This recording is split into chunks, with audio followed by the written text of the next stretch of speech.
Okay, so when it comes to UVing, I know it can be a little difficult to wrap your brain around at first what UVs are and why we need to do them, how they work, and so on. Um, but basically, it's a pretty simple concept. Um, you have a 3D object and you have to apply a 2D image to it in order to color it. So the best the best sort of metaphor that I can think about uh, comparing UVs to is sort of like a sewing pattern. So we have a sewing pattern, and this is for something like a wedding gown or something. But you have a you have to cut out a bunch of these two-dimensional shapes in order to sew it all together and make this thing that fits around a 3D object or a body.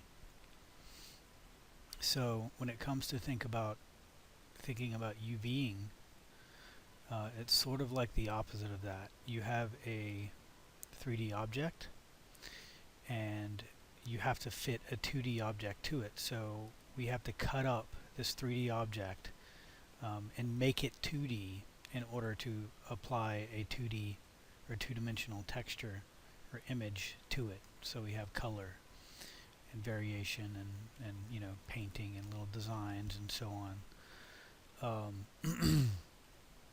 So that's basically it. You have a 3D object, you cut it up, and you create a 2D image that's going to fit around that 3D object, sort of like clothing for a sewing pattern would. So I'm going to talk about some things that I do while I'm UVing, some tools and different approaches to UVing different things. So first of all, I'm just going to bring up the UV texture editor. So you can get that either by going to your polygons menu, clicking on this last button at the very end, or going to your polygons menu set and going over to edit UVs, and down here at the very bottom there's UV texture editor, and that will bring this guy up. So this is where we edit our UVs. You can navigate in here pretty much like you navigate in any viewport, so you can it's pretty self-explanatory as far as that goes. I'm going to explain what a lot of these things are, but for now at the moment I'm just gonna skip to like this little group of buttons right here. So the first one is this half image or half face, and that basically just turns on your texture map on or off. So that can be very useful if you don't want to focus on the texture at the moment and you just want to kind of concentrate on your UVs. The next one down is sort of puts your image, your texture back here at half opacity. So it makes it a little easier to see what's going on with your UVs, especially if you have a really white image. So something that's going to be really blown out and might hurt your eyes, that might be useful. The next one right here will basically turn blurring off. So by default our images are a little blurred. So if I zoom way in to a spot that has some color variation like that, you're going to see that it's very fuzzy right here. It's kind of blurred. So if I turn that on, then we actually see all of the pixels individually. So that can be useful if we want to line up really closely our UVs with our pixels. If you have a very big image, it can kind of slow down Maya a little bit, but usually it doesn't really affect it that much, so I like to keep it on. The next little grouping of buttons here, and again I'm not going to go over everything in detail, just kind of the ones that I use a lot and that are pretty useful. And most of them you can just see what they do by clicking on them or hovering over them. So there's this guy right here, which basically just turns the grid on or off. So I find the grid distracting sometimes, especially when I have my UVs set up and I'm just kind of moving them around. So after I kind of unwrap everything, I'll turn my grid off. The grid can be useful sometimes to get things in straight lines, but usually I like to keep that off. The next one is snapping to pixel on or off. So I talked about how you can turn your blurring off on your image in the background. However, if I grab my UV and I move it around, you'll see that at the moment it's kind of like I have this little pixel here, and at the moment that's like right in the middle of a pixel.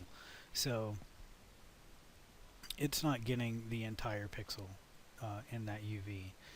What you can do is turn on snap to pixel, and then it'll actually snap to the corners of each pixel. So this could be really useful for lining things up with pixels. And then you have this toggle shaded UV display on.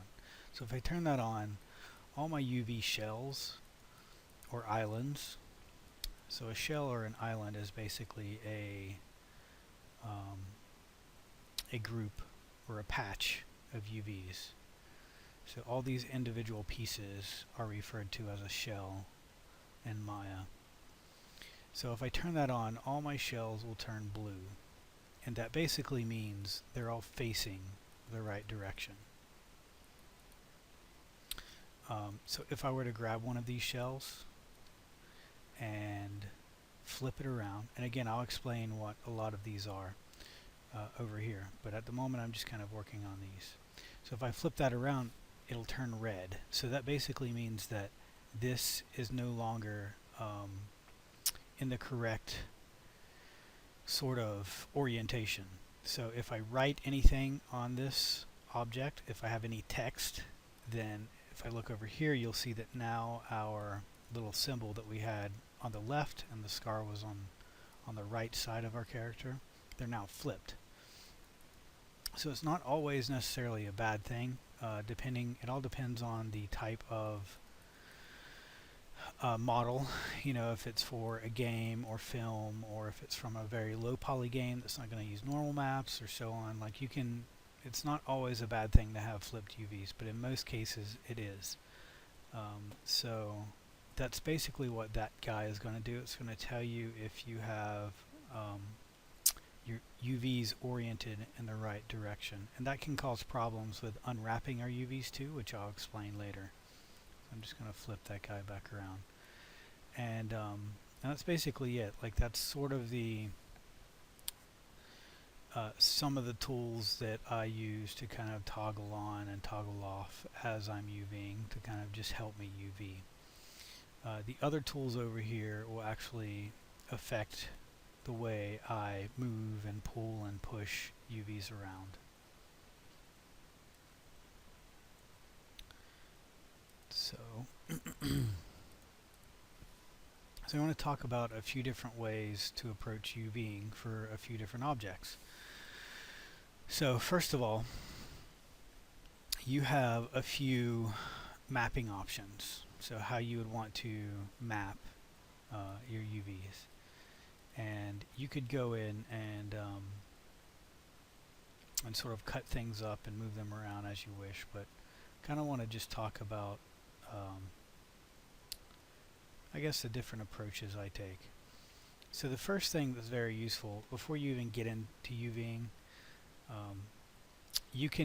I use these buttons here, but you can also just go to edit UVs or create UVs, planar mapping, cylindrical mapping. I'll talk about all of these, but before I get into actually UVing, there is a little display option you can turn on and off that I think helps you quite a bit. So if you go to display polygons, texture border edges, and turn that on, you're going to see that a few of my edges here got a little thicker. And if you go to display polygons edge width, you can increase the edge width of that object. So let me go into shading and turn wireframe and shade off. So it's also, even when it's not selected, you're going to see those thicker lines. And basically what that means, if I click on my object and I go to my UV texture editor, you're going to see that it still has the UV layout that a cube was getting, because I created this object here from a cube. But that UV layout is going to have very thick lines around the edge. And my model is going to have very thick lines in certain spots. So basically, wherever there's a border or edge of your UV patch, you're going to have a thick line. So this is very useful for you to see sort of where your seam is going to be, or where your island ends as you're texturing. Now you don't always have to have them this thick, and I probably won't keep them that thick, so I'll go to display polygons, border edges. Let's try that again. Display polygons edge width, and turn that down just a little bit. I want it to be a little thicker, but I don't want it to be so much so where whenever I'm UVing, it's going to be hard to see where things are.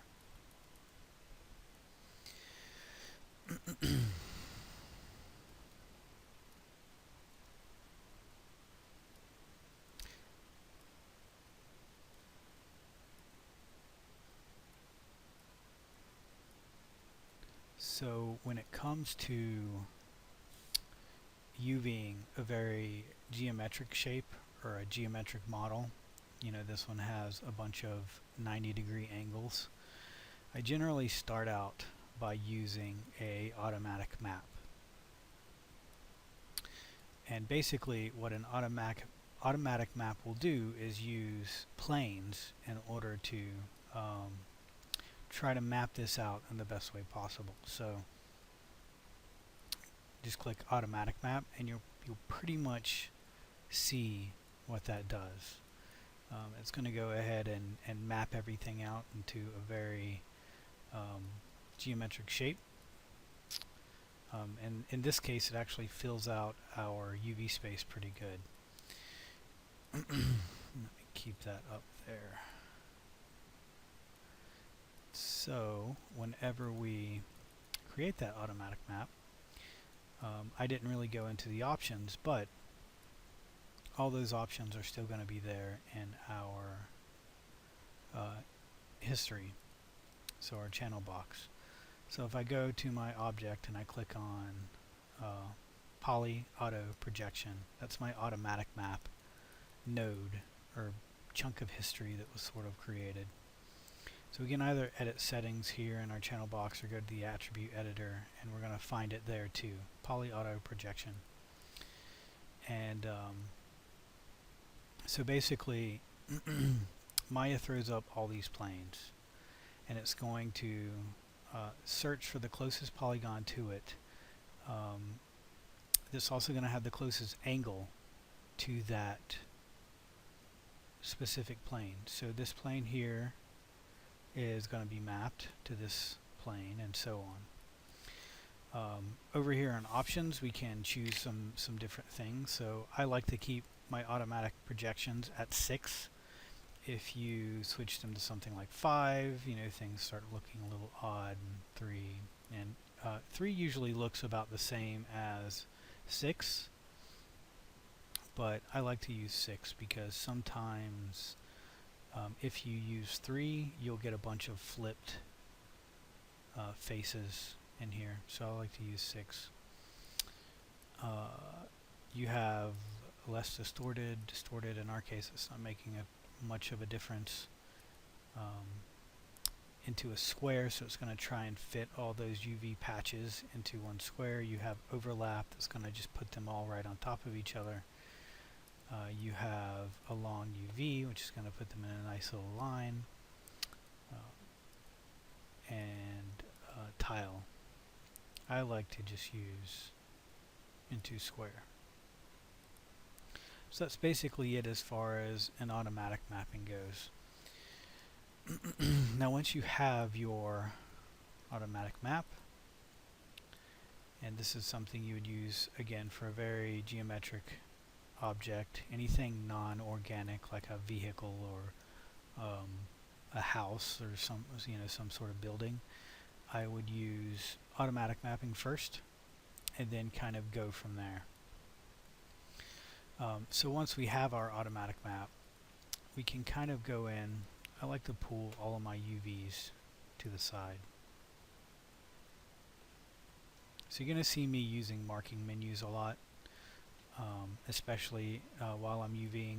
So if you just right click and hold down, you can go to vertex, edge, UV, face, and you also have polygons here where this is where you're going to cut and sew all of your UVs.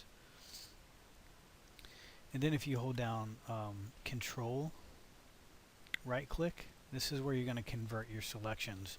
So sometimes what you're going to see me do a lot is just select one UV and then hold down control and right click and go to shell. And what that's going to do is convert my entire selection I have to select the entire shell. That'll kind of make a little more sense as we move forward. But that's basically what that does. So then I kind of start sewing these things up so I don't have so many UV seams. I can just go in and select an edge, right click, polygons, move and sew UV edge. And that's going to move and sew those two guys together.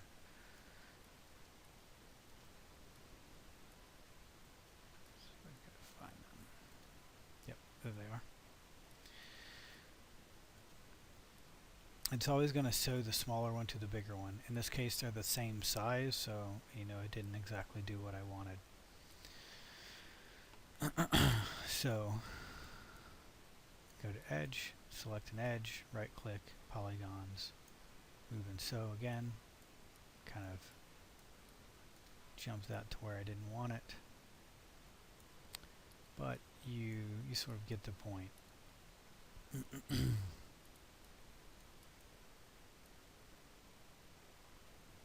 Move and sew. That's not really where I wanted to sew it. I kind of want all of these guys fitting in one square.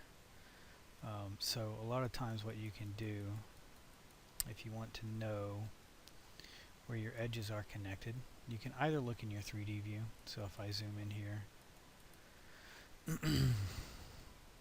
and I select an edge, we can see which edge we have selected there.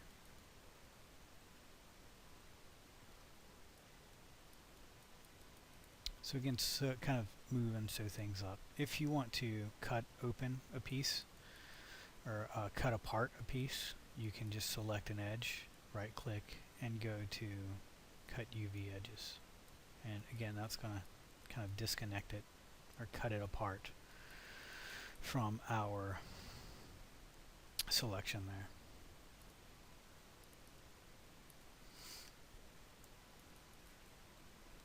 So I like this method for very geometric shapes, very non-organic shapes with a lot of sharp angles, just because I think it works really nicely. And usually whenever you do your automatic map, you can kind of get a sense of what everything is. So that's the method I like for the really geometric shapes. Not really a lot of use for using a lot of these unfolding tools. You just kind of sew everything, kind of cut everything apart, and then sew everything back together in the orientation you want it. So next, let's look at, and I'll go in a little more depth how I would actually set up an entire UV space for an object like this later on. But next let's talk about how I would approach something a little more organic.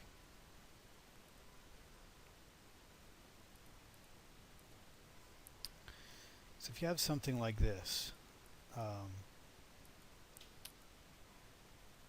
something that is pretty organic,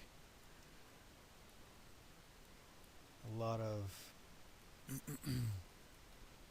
curves, round shapes, and so on, you can use the method I just used. So let me turn my wireframe shaded back on. So if you want, you can use that method. There's nothing wrong with that.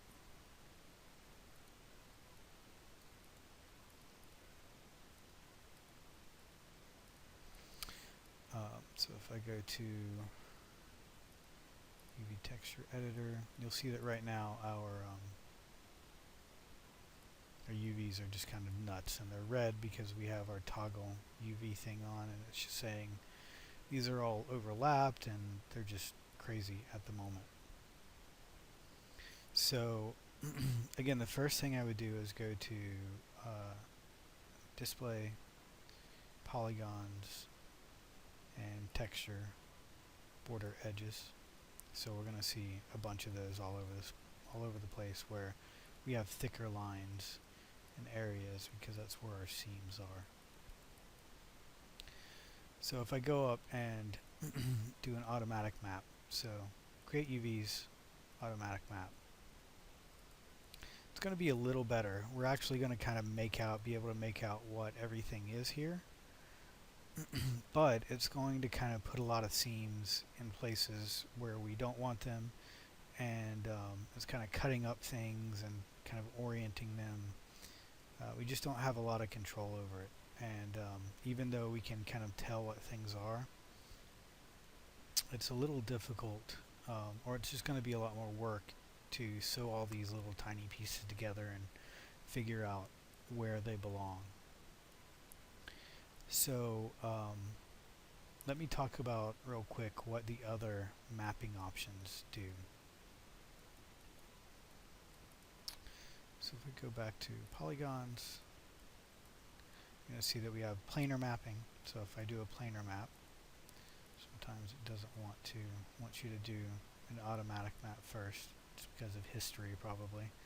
So if you do a planar map, basically it's mapping your entire object to one plane, which can be useful because then you're going to see that you're not going to have any seams anywhere. The only seam I have here is at the very bottom, where there's no more polygons. So that can be useful, and sometimes I use that. And if you click on its node, so poly, planar projection,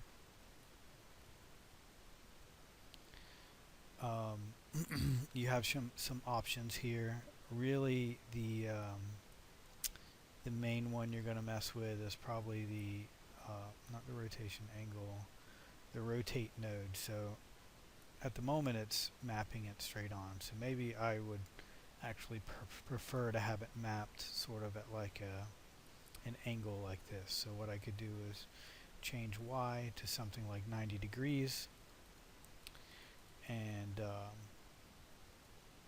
that's going to map it from the side rather than from the front. And it's going to be skewed, so I could probably go in and zero those guys out and change my projection width, make those the same value. So if I just go in and make them like 4 and 4, we're going to get more of like a side view. So I might actually use that to map, to lay out the UVs for this guy. But first let me talk about some of the other options. So then you have a cylindrical map, which is going to, let me delete my history on this.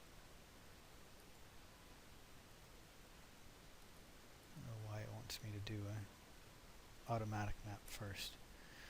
But then you have a cylindrical map that's going to map that to a cylinder. Oops. And we get a result like this. And again, you can rotate that cylinder around. You have a little widget here in your 3D view where you can move that around and kind of edit that as you will. And this is sometimes useful for automatic mapping a head. Probably more useful to a human head because it's kind of round. Dogs sort of have this square shape, so I might want to map it from the top rather than the front or the side. And then you have a spherical map, which can also be useful for heads. And it's going to map it to a sphere. So let me back up, and I think I want to start with this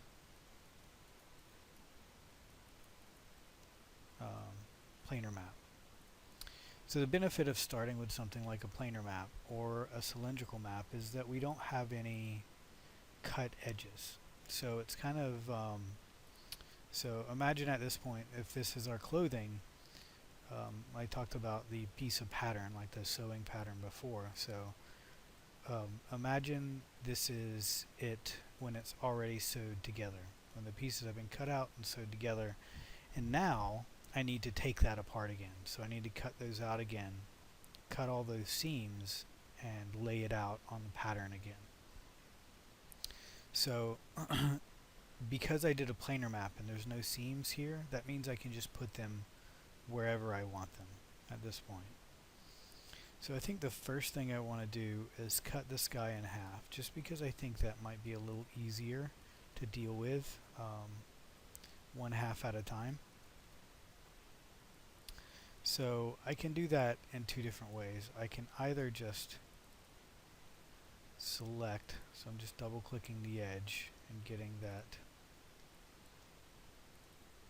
making sure that I get that middle selection all the way down. And then I can go to right click, go to polygons, cut UV edges. And you're going to see now that I have a thick line here. Now I should be able to go to UVs, select one UV, control right click and go to shell, and move off half of the head. So you're going to see one's blue and one's red. That means that this one is in the wrong orientation. So I will control right click to shell and flip that. So these will flip your UVs. So either flip it sort of on a vertical axis or a horizontal axis. So that flips your UV shells. So the other thing you can do, if you have a completely symmetrical model like this, to make life a little easier for you, what you can do is just go in and delete half of it, and then you can mirror the other half and connect it back up later. So I'm just going to go to face mode, select half of those UVs and delete them, or half of the model, delete it, and then I only have to deal with half for now. And then I can, when I'm done sort of cutting this up and laying out the UVs, then I can duplicate half over and mirror it back over. So at this point what I can do is figure out where I want my seams to be. So you want them to be where they're not going to be readily visible.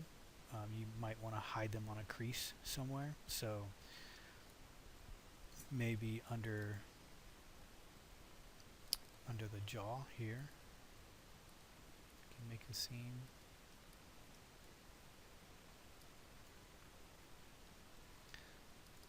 And I'm just double clicking and that will select that entire edge loop. And that looks good.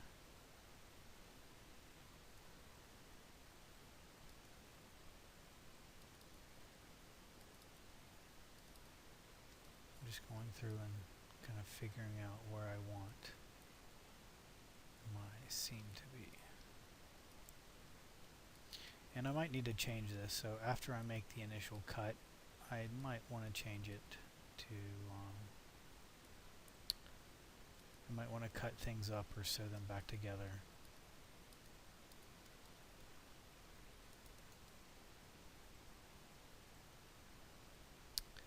So let's make that a seam. Let's make that our first seam, and then we can probably go in and just lay out that shell. So I have the edge selected, so I'll go back to my UV view, right click, polygons, cut UVs. And again, we're going to see a thick line there because now that's a texture border edge.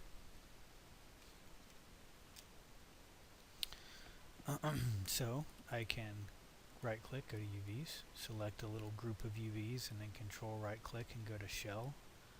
And I can move that section away.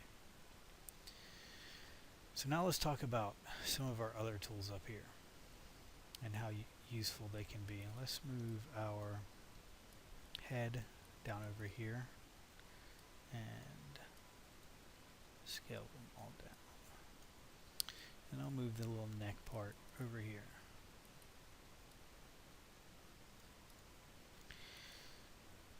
So we have a few different things. We have a UV lattice, a smudge,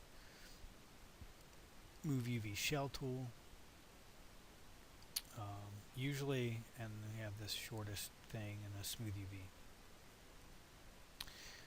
I don't use a lot of these, to be honest. The only one I really use, I'll use the lattice every once in a while, and I'll use the smooth UVs tool.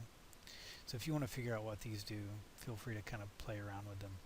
But I'm just going to talk about the lattice and the UV smooth UV tool. So first of all, this works by whatever UVs you have selected. So if I select one UV, it's obviously not going to do much because I just have that one UV selected. If I select multiple UVs, it will only affect the UVs I have selected, not the entire shell. So usually, in most cases, you want to right click and go to UV shell. Control right click, UV shell. So a lattice works pretty much the same way it does in your animation deformers. So just click lattice and it'll give you this sort of bounding box and you can move in. It's almost like using the mesh warp tool in Photoshop. You have this mesh now that you can move and kind of manipulate your model a little bit. So that's the UV lattice tool. Then I like to use the smooth UV tool. So if I click that, you get this little widget that says unfold and relax, and you can click those crosshairs and move that wherever you want. And basically this is going to try to unstretch any stretched UVs you have.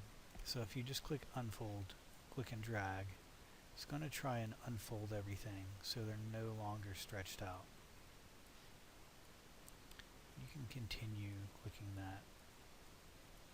And that's usually going to give you a pretty good result. Now relax will ignore the 3D space of how big your polygons are and everything, and try to get everything, it'll try to make all these angles as I guess acute as possible, so, or obtuse as possible, I think. So it'll try to make these angles as smooth as possible. So if I go in and select relax, it's going to try and do this weird thing with our model. And I use relax sometimes, but I usually only just use it a little bit, and then I'll use unfold again. So another thing that's very important to point out is that our unfold tool doesn't like UV shells that aren't in the correct orientation. So right now I have this guy kind of unfolded as far as it'll go. if I flip it, so if I just do that and then unfold, it's going to freak out on me. It's going to try and flip it back over to the right orientation. So that's another way this sort of toggle UV color thing is important, is if you do not have it oriented correctly and you try to use your unfold tool, it's not going to work. It's going to try and flip it back over. So always make sure that your UVs are sort of oriented in the right direction. The other thing to point out is that, like, once you're in one of these tools here, you might have a trouble selecting or moving things around, and that's just because you're still in the tool. So right now, even though I'm in UV mode, I can't move anything. I can't just grab UVs and move them. It's still in this unfold tool. So what I just need to do is hit the W key or come over here and hit like translate, and then that's going to sort of put me back in a position to where I can move things around.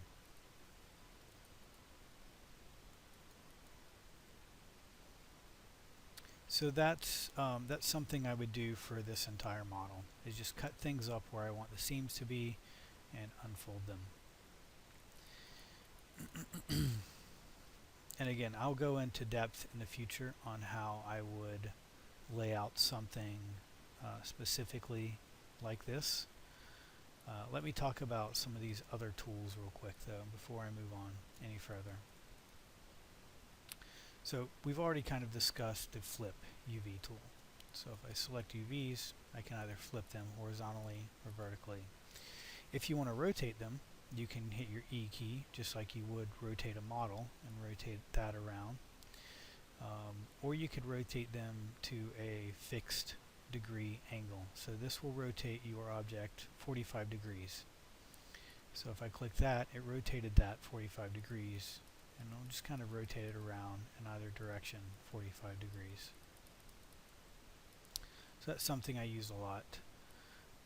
The other thing I use every once in a while, not a lot, but every once in a while, are these Align UVs tool. So basically what this will do, if I select a multiple group of UVs,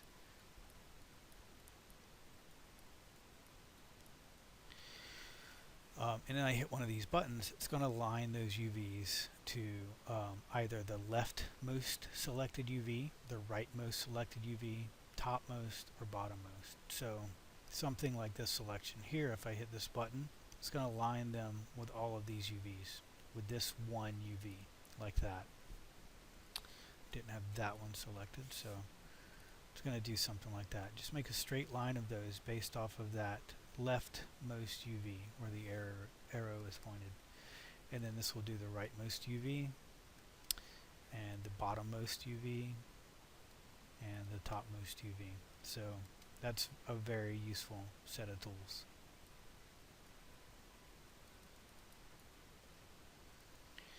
So that's pretty much how I'd go about UVing something like that.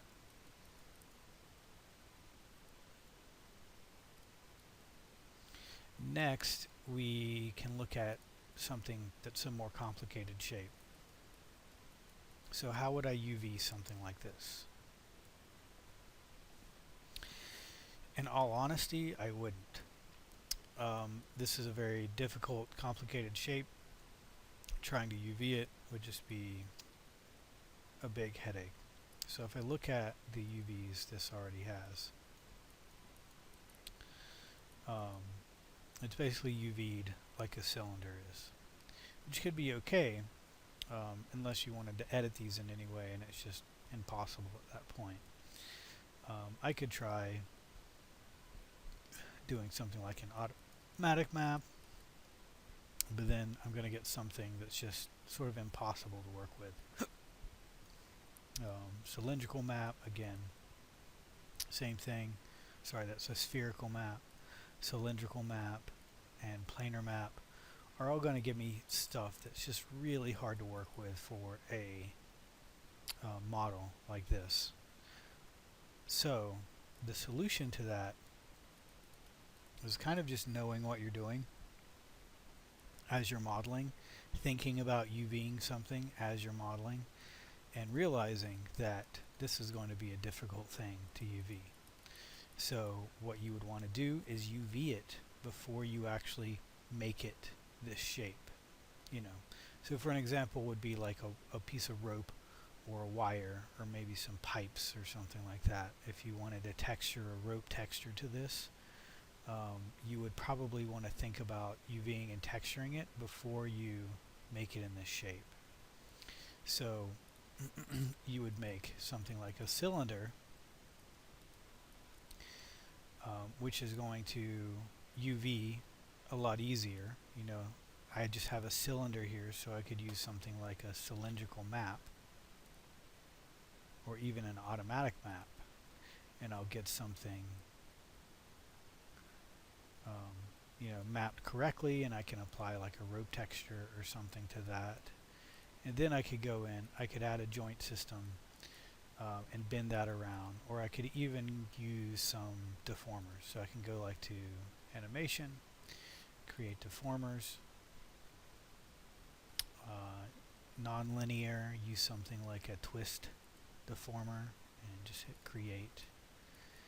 And what I can do is move that deformer off to the side, and then I'll go into my channel box, my inputs here, and then I can twist that around and sort of get the shape I want out of that after I UV'd it, after I have a texture on it that's going to make that look like a rope.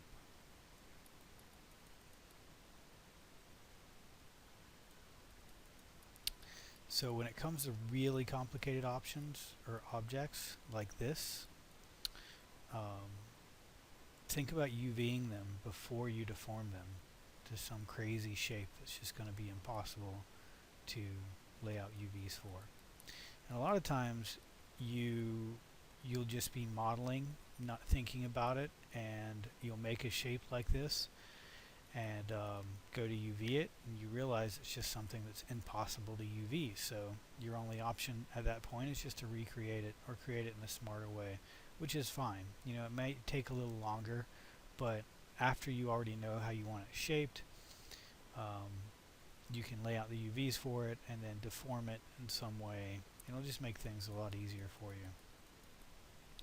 But, you know, when it comes to objects like this, I don't even attempt laying out the UVs for them. I would just recreate them, lay out the UV, recreate it in like a straight oriented object, lay out the UVs, and then deform it to look the way I want it to.